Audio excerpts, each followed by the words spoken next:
What's up, y'all? Tammy here, the writer, bringing you the quirk behind the keyboard, and welcome back to my channel. If you're a subscriber, and if you're not, then why not? Today I came to talk to you about plotting.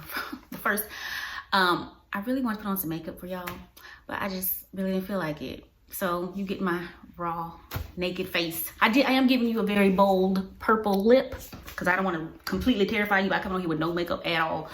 Because I do want y'all to come back. Okay, so, sorry, and I'm also out of breath because the 2 flights of stairs in my apartment have winded me because I'm out of shape. So, as I try to catch my breath, we're gonna talk about plot and outlining.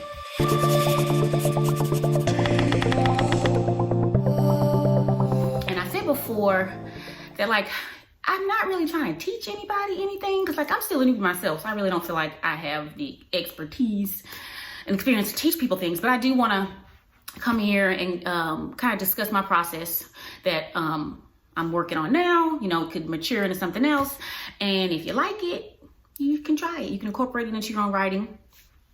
If you like it, then yay. Okay, so I guess the first thing I want to talk about is there are 2 terms called, well, they're really easy. If you're a plotter or you're a pantser. And plotter, if you're a plotter, then basically it's really self-explanatory. You plot out your whole novel, or whatever you're writing. I've read a lot of plotting articles and books where some writers, they like get really in depth and they do plotting and all this other stuff. That's plotting. Pantsing, or if you're a pantster, is it pantser or pantster? I don't know.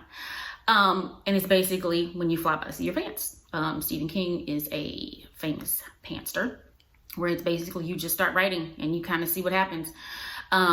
When I first started, I was a plotter. I was a plotter. I was really, because, you know, I really wanted to, I feel like that was what writers should do. They should, they should plot their novels. So I got all these, I bought a bunch of plotting books, and I was reading all these articles about plotting, and I think I started off with the writer's journey. What's his name? Vogler. I think Christopher Vogler. And that one, the book is basically just kind of talking about how each story, whether it be a screenplay or a novel or whatever, has the same, I guess, 12 steps called the hero's journey. So I started doing that, writing in that way. And it was just a lot. I continued trying to find the best plotting structure for me. And what I ended up doing was just kind of combining. So basically what I learned during all of this plotting research is that they all have basically the same plot points. They have the setup and the hook. They have the inciting incident, also called the catalyst. Then you have plot point 1. You have midpoint, also called plot point 2 by some people. You have plot point 3. You have the black moment, and you have your denouement. And so I was like, you know what? I'm going to just deal with that. To start the whole plotting process, once I got my structure down, it was another conundrum. How do I want to do this? They were you can do note cards and make a storyboard, and that's what I started doing. I had note cards, and I wrote down all the scenes and da-da-da-da. And the great thing about that is you can move them around. I'm a really hands-on person. I like paper and stuff, but note cards didn't really do it for me. The second thing I did was an Excel spreadsheet. And I like that because I could move my scenes around, but it still just I don't know. I didn't like the way it looked. When I printed it out. So I did, went on the interwebs, and I discovered this software called Scrivener, which was awesome and still is. I use it. You can use it for screenplays. You can use it for short stories. You can use it for novels. I think you can use it for blog posts. I think I've seen some writers use it for blog posts. And what I really like about it, it does so much. There's so much stuff that it can do. I really don't know all that it can do, but it does a lot. But the only thing I use it for right now is plotting and outlining. Once I have my scene list and my descriptions, then I'm ready to write.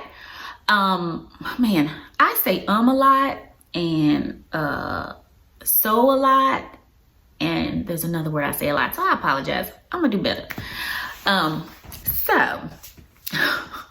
Once I have my scene list and my descriptions, then I'll start writing.